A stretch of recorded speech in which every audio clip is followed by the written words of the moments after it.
Assalamualaikum warahmatullahi wabarakatuh. Perkenalkan, nama saya Nanda Usman dari Prodi Ekonomi Syariah 6D. Di sini saya mendapatkan salah satu tugas dari mata kuliah Ekonomi Internasional yang akan membahas beberapa poin, yaitu yang pertama, hubungan bilateral. Yang kedua itu ekspor impor, yang membahas tentang tarif, proyeksi, dan dumping. Yang ketiga itu kebijakan luar negeri Indonesia dalam perdagangan internasional. Keempat, IMF dan World Bank, APEC, OPEC, ASEAN, Uni Eropa dan pengaruhnya terhadap perdagangan Indonesia. Yang kelima itu Indonesia di mata dunia, wajah Indonesia di mata dunia dari segi ekonomi. Yang keenam, saham internasional. Dan yang ketujuh atau yang terakhir, dampak kebijakan obor terhadap Indonesia. Langsung saja kita akan membahas poin yang pertama, hubungan bilateral. Hubungan bilateral merupakan bentuk kerjasama atau diplomasi antar satu negara dengan negara atau blok negara lainnya, yang dimana negara-negara sahabat tersebut berada di benua yang berbeda.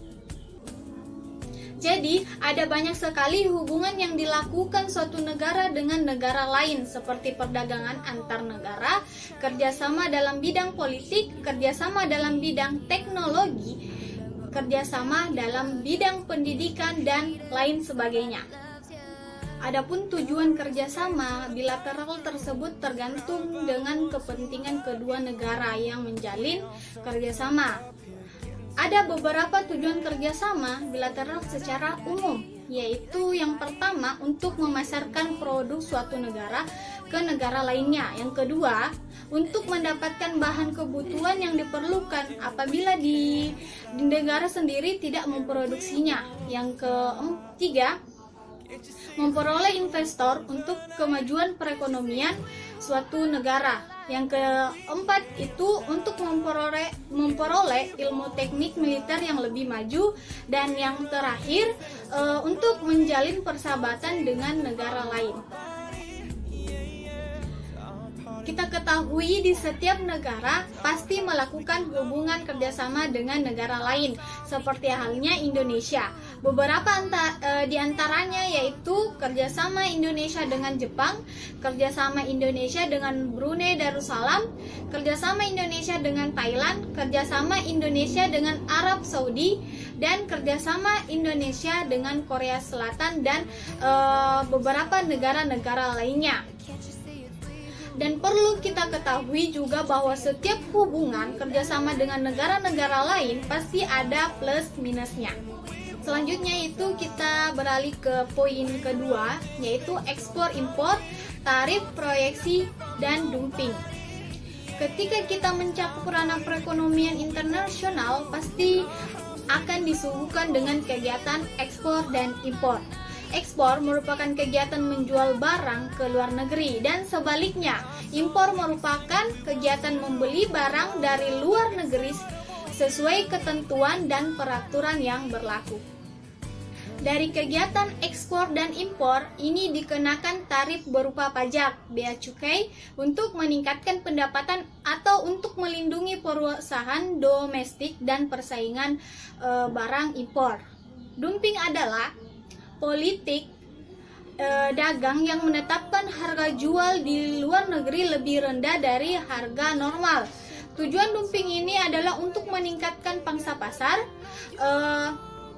di luar negeri dengan mematikan persaingan, sehingga kegiatan dumping ini dilarang untuk dilakukan.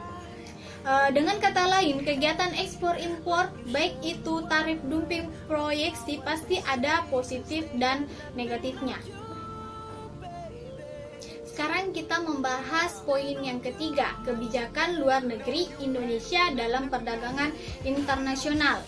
Beberapa kebijakan luar negeri Indonesia dalam perdagangan internasional, yaitu yang pertama kebijakan politik proyeksi, yang kedua itu kebijakan bea cukai dan tarif perdagangan, yang ketiga itu kebijakan impor, dan yang terakhir itu kebijakan politik Turki merupakan kebijakan perdagangan internasional yang bertentangan dengan politik perdagangan bebas. Pasalnya, perdagangan autarki ini harus sesuai keyakinan sendiri yang menghindari pengaruh dari negara lain, melihat aspek ekonomi, militer, dan politik.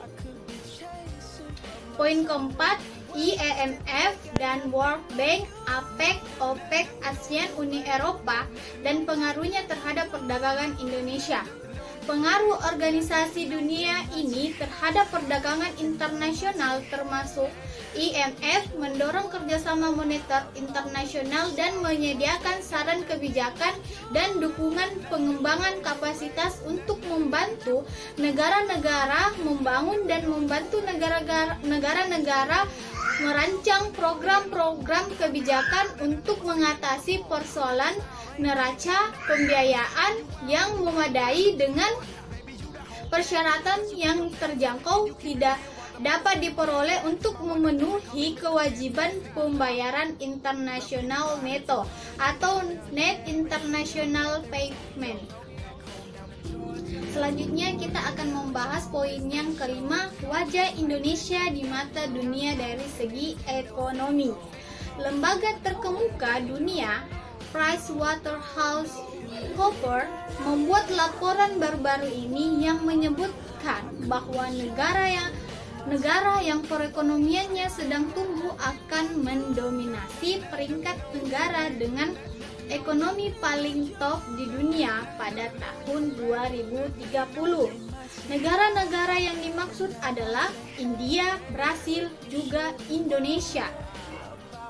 Secara terus-menerus menjadi penantang dominasi Amerika Serikat dan China. Laporan tersebut dalam membuat peringkat itu dengan melakukan proyeksi Gross Domestic Product atau GDP suatu negara berdasarkan PPP. Dalam ilmu ekonomi, PPP dikenal sebagai alat analisa kekuatan daya beli masyarakat suatu negara atau metode menghitung alternatif nilai tukar antar mata uang dari dua negara. PricewaterhouseCoopers melaporkan ada 21 negara di dunia yang ekonominya akan mendominasi di dunia pada tahun 2030.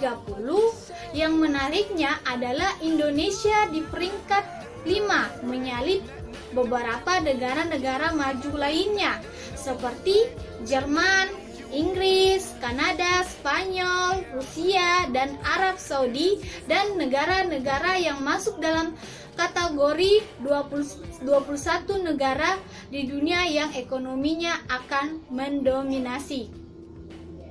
Pembahasan yang keenam, saham internasional. Saham internasional adalah saham yang dipasarkan secara global. Tempat memperdagangkan saham tersebut dengan bursa saham atau bursa efek. Salah satu fungsi saham internasional adalah memfasilitasi atau mempertemukan antara perusahaan atau pihak yang membutuhkan modal dengan pemodal atau investor. Jadi, pada intinya, semua kegiatan yang dilakukan dalam perekonomian internasional pasti ada saja sisi positif dan sisi negatifnya. Karena pada dasarnya manusia tidak bisa hidup tanpa bantuan dari manusia lain. Setiap manusia pasti akan hidup bermasyarakat meskipun hanya beberapa orang saja. Sama halnya dengan negara. Negara juga akan hidup bermasyarakat dengan negara lainnya. Jadi, apapun yang akan terjadi dari hasil hubungan tersebut, kita harus menerima semua resiko-resiko yang kemungkinan akan terjadi. Sekian dari saya, itulah beberapa pembahasan yang bisa saya sampaikan. Jika ada kata-kata yang salah, mohon dimaafkan. Assalamualaikum warahmatullahi wabarakatuh. Bye.